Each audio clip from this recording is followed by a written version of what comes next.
Revisé hasta el día de ayer y había varios a los que les hacía falta, ¿sí?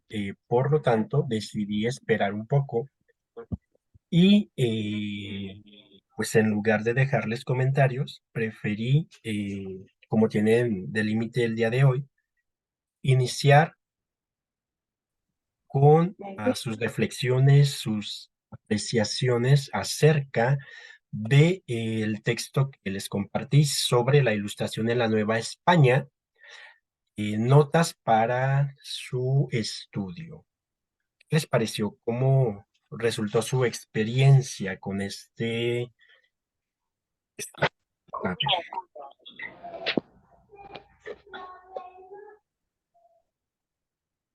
¿cómo les fue?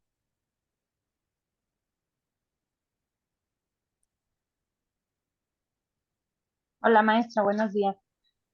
Hola. Pues, para mí fue una lectura muy difícil, no sé, puede ser el contexto también que ayer anduve muy, lo dejé para ayer y Ajá. fue muy pesada, muy difícil de entender, tuve que apoyarme en algunos videos, en buscar en algunos otros medios información para poder hacer mi tarea, pero sí me costó trabajo entender la lectura. Sí, es comprensible porque sí es ah, una lectura, podría decirse más especializada en lo que viene siendo la historia como tal. O sea, esos son los textos que un historiador lee cotidianamente, ¿sí? Entonces, sí estoy consciente de que les puede representar una cierta dificultad por la falta de costumbre, sí, para abordar estos textos, pero también, obviamente, yo confío en que su experiencia, sí, con el texto les deje algo, sí, siempre, porque lo que más me interesa también es el esfuerzo que ustedes hacen para enfrentar estos textos sin venir de una formación como historiadores, pues, ¿no? Pero, eh, bueno, ahorita vamos a escuchar a Fabiola y vuelvo con usted. Fabiola, buen día, le escuchamos.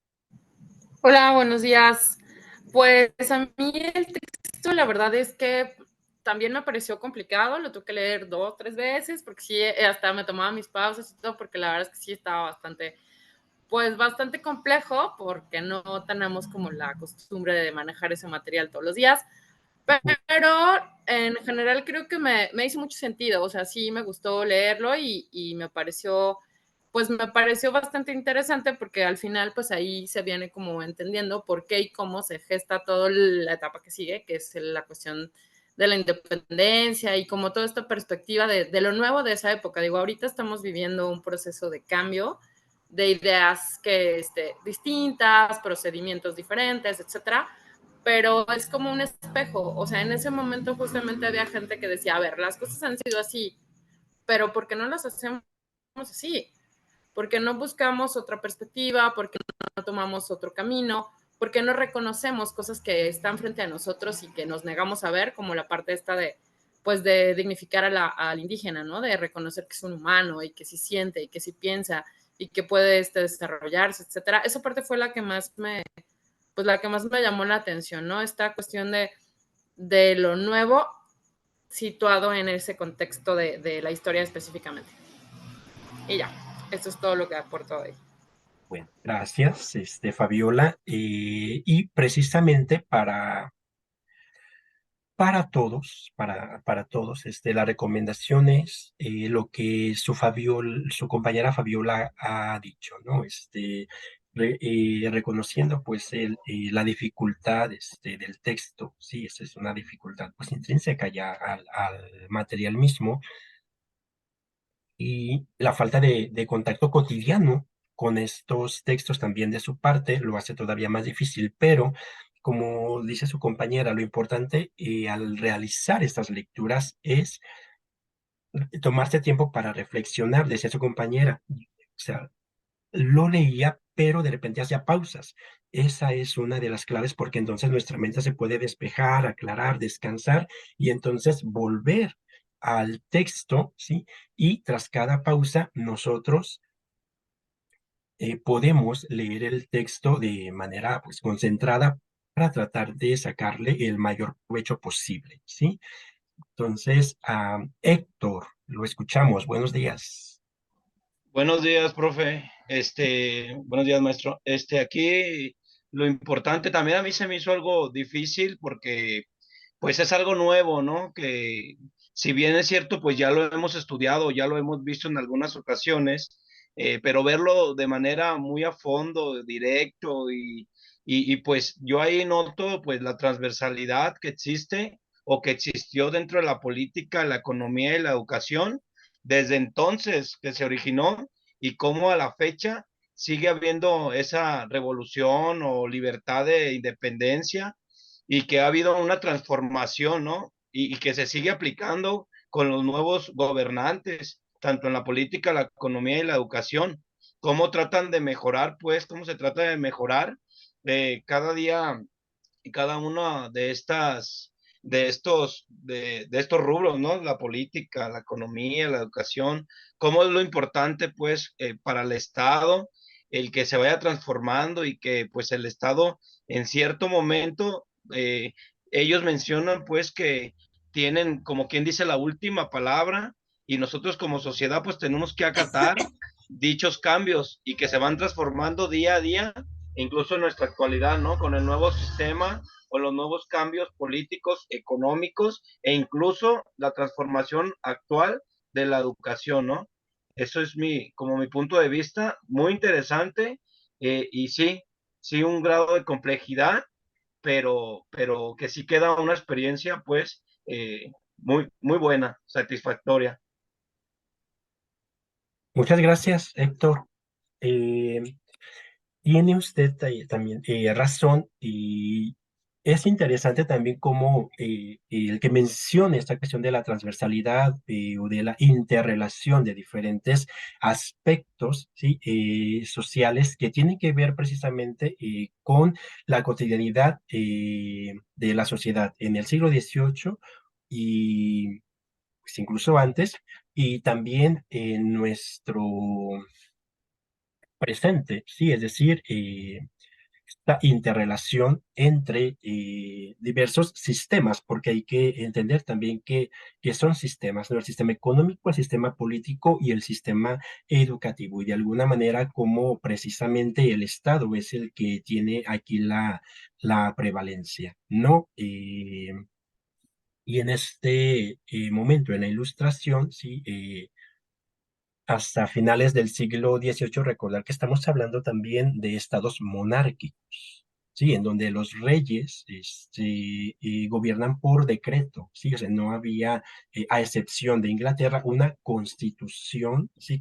En la cual estuvieran contenidos los derechos y las obligaciones, digamos, de los súbditos y las obligaciones también del rey para con sus gobernados, para con sus súbditos. Entonces, en ese sentido, ¿sí? Ah, la autoridad del gobierno, pues sí era absoluta, ¿no? Y es interesante también esta mención que hace acerca de las disposiciones gubernamentales, ¿no? Que la sociedad tiene que acatar, pero aquí hay que nada más matizar, digamos, esta idea, recordando precisamente que ya en el siglo XVIII estamos nosotros ante un cuestionamiento de esta manera de gobernar, de estas disposiciones por parte de una serie de intelectuales, sí, eh, de las diferentes naciones en las cuales la ilustración tuvo un impacto, ¿sí? y transformó la, Eh, la sociedad, ¿sí? Entonces, no, nada más hay que que matizar ya venía. esta idea, ¿sí? Mm, y recordar eso, la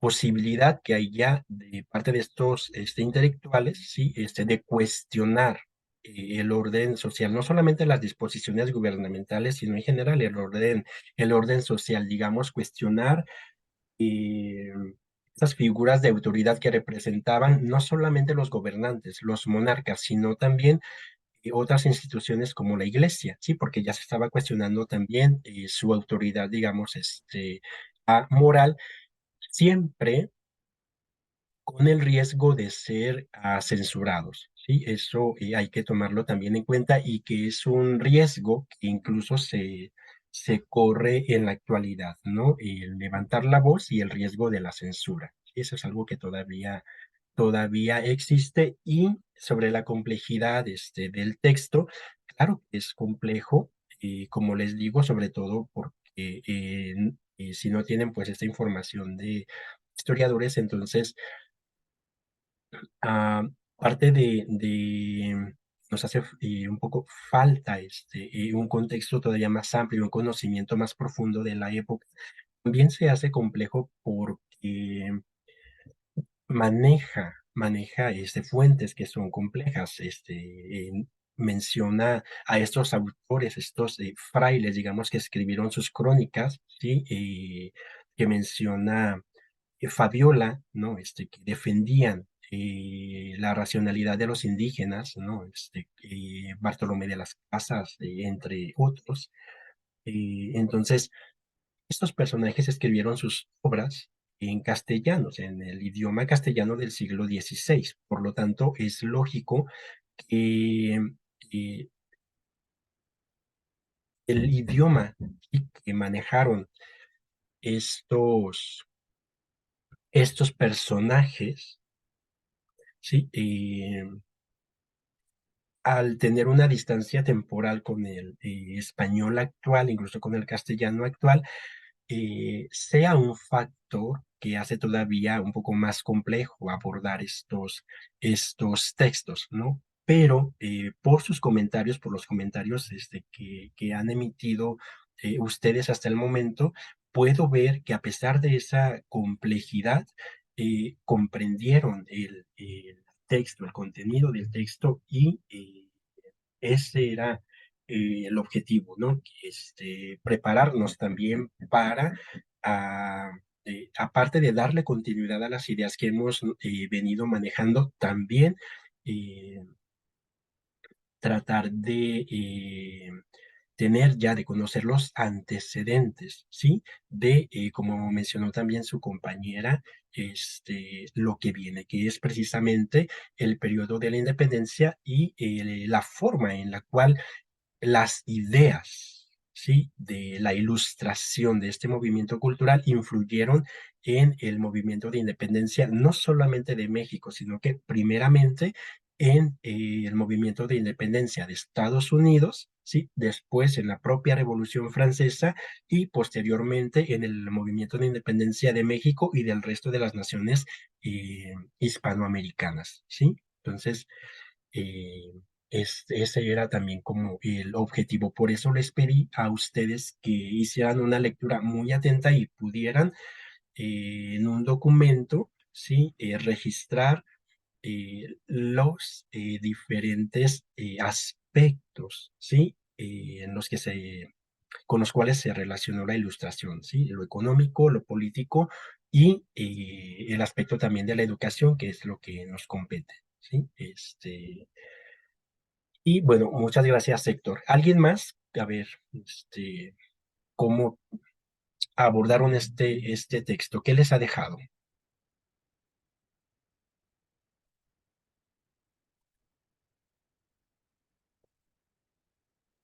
Yo, profe, yo creo que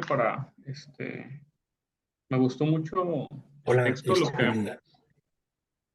perdón, ¿puedo hablar? Miguel, buenos días, dígame, si lo Buenos días. escuchamos. Me gustó mucho el texto. Lo que sí me metió en complicaciones fue el Ujú, reporte de lectura porque pues es mucha información y meterla en una cuartilla es muy complicado organizarlo, ¿no? ujú, Pero me gusta la relación que hace con los pensadores que se pueden pensar, bueno, que se puede decir que son precursores, ¿no? Del racionalismo en América, y también la relación que sienta con los jesuitas ya en el 1700 y cómo estos pues tienen una relación directa con el movimiento de independencia, ¿no? Que se da a principios de 1800. Esa relación me gustó mucho. Y pues ya, ya lo que comentaron los compañeros, pues también es sumamente interesante. ok. Muchas gracias, Miguel. Precisamente como usted lo menciona, estos pensadores precursores del nacionalismo, ¿no? Y cómo es muy interesante cómo va evolucionando la postura, el pensamiento y la manera de cuestionar por parte de los filósofos, digamos, de la ilustración. Las figuras de autoridad, como decíamos, y entre ellas el Estado, ¿no? Como es que ya lo habíamos mencionado en la clase anterior con base en Rousseau, ¿no? Cómo es que se inicia primero por plantear la idea de que el sistema, digamos, de gobierno en realidad se puede ver como un contrato, ¿sí? Que se puede romper, ¿no? Es decir, es que el gobierno no vela por los intereses de los gobernados, ¿no? Y cómo a partir de estas ideas se va perfilando precisamente eh, un concepto, digamos, nuevo, de alguna manera, del nacionalismo y cómo este tiene precisamente relación e impacto en la sociedad novohispana. Sí que tenemos que leer como una sociedad diferente a la española, ¿sí? Por más que los reyes sigan mandando gobernantes peninsulares, es decir, virreyes peninsulares, oidores, etcétera, etcétera, no tenemos nosotros que olvidar la naturaleza, la estructura, los grupos, ¿sí? Sociales, étnicos, incluso que conforman la sociedad de la Nueva España, de la Nueva Galicia, que van a conformar México y eh, las relaciones, digamos, jerárquicas que todavía existen, ¿sí? Entre esos diversos grupos sociales, porque cada uno tiene sus intereses y eso nosotros lo vamos a ver en el movimiento de independencia y desde ya lo podemos establecer con la participación de figuras protagónicas, figuras clave en el movimiento de independencia. Y una de esas figuras es precisamente Miguel Hidalgo, ¿sí? Ya mencionaba usted precisamente a los jesuitas. Miguel Hidalgo fue educado en instituciones de jesuitas, ¿sí? Y es obvio que tuvo contacto precisamente con estas ideas de la ilustración que aunque llegaron a algo tarde, digamos, a la Nueva España, ¿sí? Finalmente fueron conocidas y no solamente eso, sino que eran discutidas en estas reuniones, en estas tertulias que se daban entre los criollos, ¿sí? Principalmente, y es muy interesante precisamente la manera en la cual mm, este grupo, ¿sí? De la sociedad no hispana, ¿sí? Este grupo de criollos, am, llama, ¿sí? Para que se una a ellos, a mestizos y a indígenas. O sea, es naturalmente interesante. Y el argumento que va a servir, o los conceptos que van a servir para que estos grupos se unan en una lucha en común, van a ser precisamente el nacionalismo, por una parte, pero también la cuestión de la religiosidad por otro lado, ¿sí? Y esto nos lleva también a otro punto que toca su texto y que menciona precisamente cómo de las ideas, ¿sí? Y procesos que implicó la ilustración, hubo uno que no llegó, que no impactó fuertemente a la sociedad novohispana, y es precisamente el proceso de secularización que se dio en Europa, ¿sí? Entonces, al estar relativamente ausente este proceso de la sociedad novohispana, ¿sí? Permite a Hidalgo eh, emplear el aspecto de la religiosidad para unir a la sociedad en el movimiento de independencia, ¿sí? Entonces hay que ir de alguna manera también relacionando las ideas del texto con los sucesos históricos que acontecieron en nuestro país y su impacto también en la educación, porque finalmente hay que recordar que la Iglesia no dejó por completo, ¿sí? Su labor educativa. Y como ya lo han apuntado ustedes en clases anteriores, sigue, y una de esas eh, muestras o de esos ejemplos es precisamente el ITESO, ¿sí? Muy bien. ¿Algo más que quieran agregar?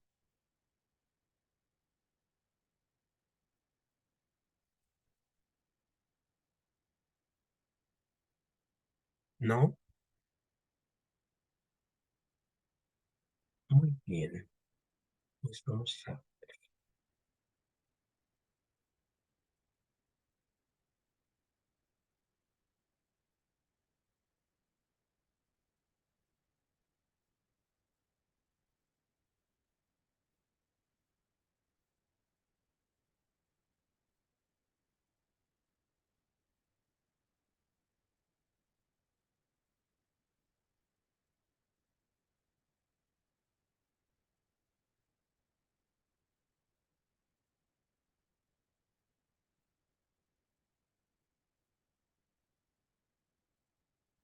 Muy bien. Les voy a compartir entonces en la pantalla las diapositivas. ¿Alcanzan a apreciarlas?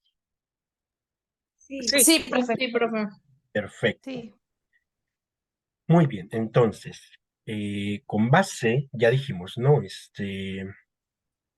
Aquí nosotros vamos a tener que recordar y complementar las ideas de estos pensadores europeos, ¿sí? Ingleses, franceses, ¿sí? Con la influencia de algunos pensadores españoles, ¿sí? Que menciona el texto, pero también con la influencia, como también lo menciona el documento que ustedes leyeron, ¿sí? De los frailes, ¿sí? Principalmente, que a través de sus crónicas introdujeron ideas novedosas como relacionadas con el humanismo renacentista, ¿no? Como la cuestión de la libertad, por ejemplo, ¿no? Esta cuestión también de del raciocinio de los indígenas, ¿no? Defendida y demostrada también por ellos, ¿no? Al resto de la sociedad española, que ya sabemos puso en duda el hecho incluso de que los indígenas primero, pues, que fueran humanos, que tuvieran esa capacidad de pensar, ¿no? De razonar, y que incluso después de esto pusieron también en duda que tuvieran un alma, ¿no? Entonces, los frailes, sí, como ya dijimos, se dieron a la tarea de demostrar que en efecto los indígenas eran humanos con capacidad de razonar, y además de eso, que también tenían eh, un alma, ¿no? Es decir, que eran igual que el resto, ¿no? De los hombres, igual que el resto de la cristiandad, por decirlo así, ¿no? Entonces, hay que completar, ¿no? Las ideas de estos pensadores con pensadores del siglo XVI, ¿sí? Entonces, para ello hay que, me parece que su texto indica incluso la educación, digamos, la preocupación por la educación y la intensidad incluso de la educación se practicó durante el siglo XVI principalmente, fue disminuyendo, sí, principalmente en su intensidad, eh, conforme pasó el tiempo y principalmente pues en el siglo XVIII, que es el de la Ilustración. Entonces, lo que sí se seguía atendiendo era precisamente la castellanización de los indígenas, ya dijimos, ¿no? Enseñarles a hablar el idioma castellano y en algunos casos enseñarles también a leer y escribir en castellano. Entonces, en este sentido, este espíritu, digamos, de la Ilustración representó también un esfuerzo mayor dirigido a la instrucción no solamente de los indígenas, sino de todos los grupos sociales, ¿sí? Es decir, indígenas, mestizos y miembros de el resto de las castas que conformaban este tejido social, ¿sí? O este mosaico social de el virreinato, ¿sí? Para ello, pues establecieron escuelas, ¿sí? De castellano y de primeras letras, solamente que pues hay que recordar que el espíritu de inclusión, digamos, ¿no? De estas instituciones en donde se enseñaba castellano, en un principio incluía ciertamente a niños tanto criollos como mestizos e indígenas, y con el paso del tiempo, pudieron haberlo visto ustedes en el texto que leyeron, la educación se fue haciendo selectiva y algunos de estos centros, de algunas de estas instituciones o colegios, con el tiempo solamente atendían a niños criollos españoles y en algunas ocasiones a mestizos, dejando fuera a negros, mulatos e incluso en algunas ocasiones pues a los propios indígenas, ¿sí? Entonces nosotros vemos cómo, a pesar de que todos, sí, en conjunto eran súbditos del rey y se supone que tendrían el mismo estatus, ¿sí? La calidad étnica y el estrato socioeconómico al que se pertenecía influía también en, la, en el acceso a la educación, ¿sí? Entonces hay que tomar también en cuenta este tipo de aspectos, ¿no?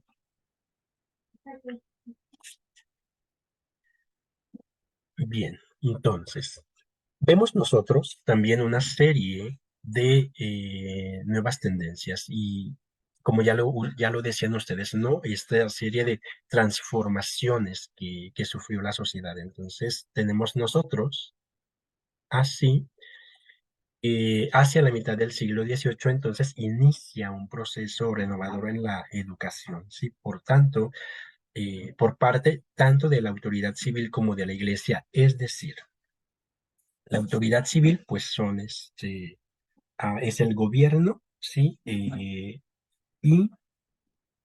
este proceso renovador no solamente será en el terreno de las ideas, sino también en las cuestiones que tienen que ver con la infraestructura, con los espacios en los cuales se imparte educación, ¿sí?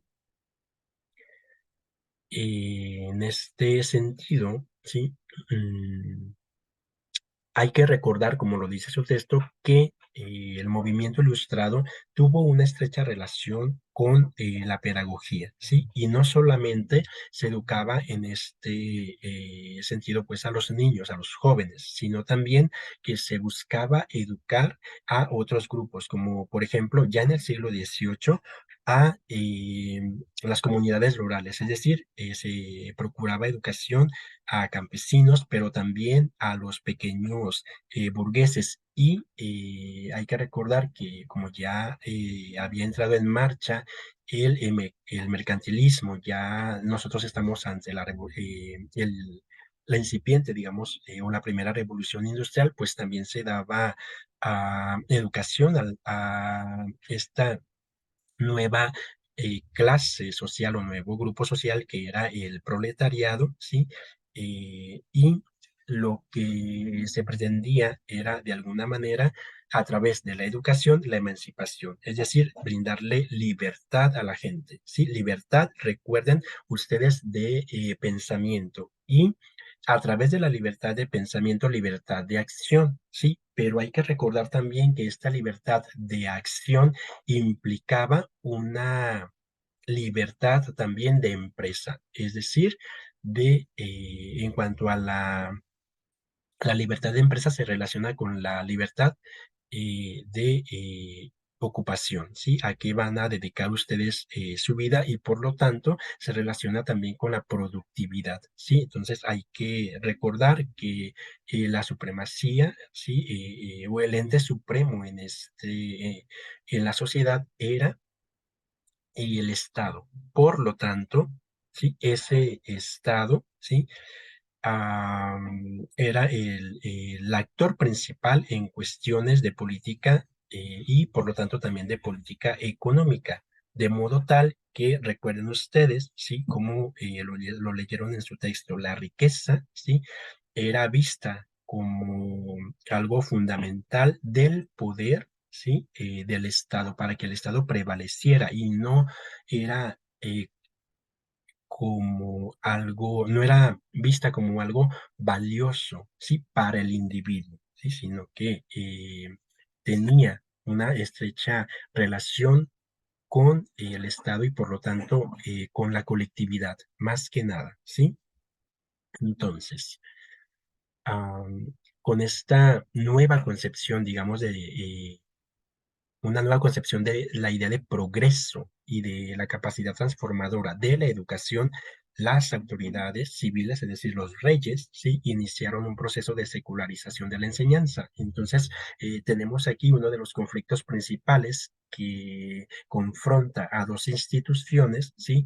Que anteriormente se soportaban la una a la otra, porque a final de cuentas nosotros tenemos que recordar, sí, la idea de que el poder de los reyes se afirmaba, sí, y se creía venía precisamente de Dios. Entonces, el acto de que un obispo o el propio papa, sí, colocara la corona sobre las sienes de los monarcas representaba precisamente esta idea, ¿no? Que el poder del rey venía de Dios. Entonces, con esto empieza, digamos, este distanciamiento se hace más agudo, digamos, el distanciamiento entre el Estado y la iglesia.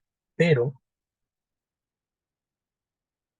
no quiere decir, sí, que la iglesia vaya a dejar de intervenir en la educación. Sí, digamos, que la intervención de la educación en el ámbito educativo solamente se fue reduciendo. Sí, bien.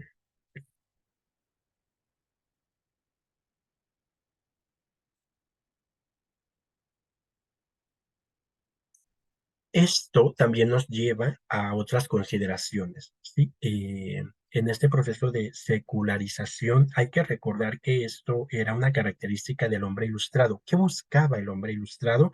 Igual, ¿no? Liberarse, emanciparse, digamos, de entidades extrañas, de la autoridad de entidades extrañas. Y una de esas entidades era, por una parte, la autoridad política representada por los monarcas y por la otra, la autoridad religiosa, ¿no? Representada por la iglesia, pero también, digamos, por la tradición, ¿sí? Entonces, todo esto se pretendía que se conseguiría mediante la educación, ¿sí? Apoyándose en qué? En la razón, ¿sí? Hay que recordar la importancia de la razón para el hombre ilustrado. Sí, entonces esta actitud, digamos que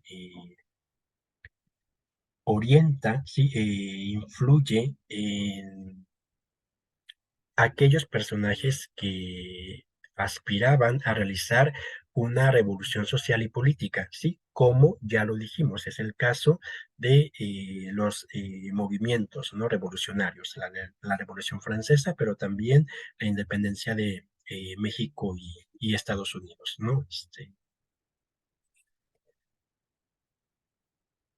Bien, entonces, ¿cuáles son, digamos, algunos de los intereses académicos? Bueno, pues la preocupación por el conocimiento matemático, por una parte, y por las ciencias, ¿no? Entonces, esto coloca en un segundo plano las facultades de teología y la filosofía escolástica, que precisamente eran, digamos, las dominantes, ¿no? Las facultades dominantes en las universidades que se fundaron inicialmente aquí en la Nueva España y asimismo en la península, ¿no? Entonces, estos campos de conocimiento directamente relacionados con la religión van a relegarse y en algunas ocasiones esto va a devenir en su desaparición, ¿sí?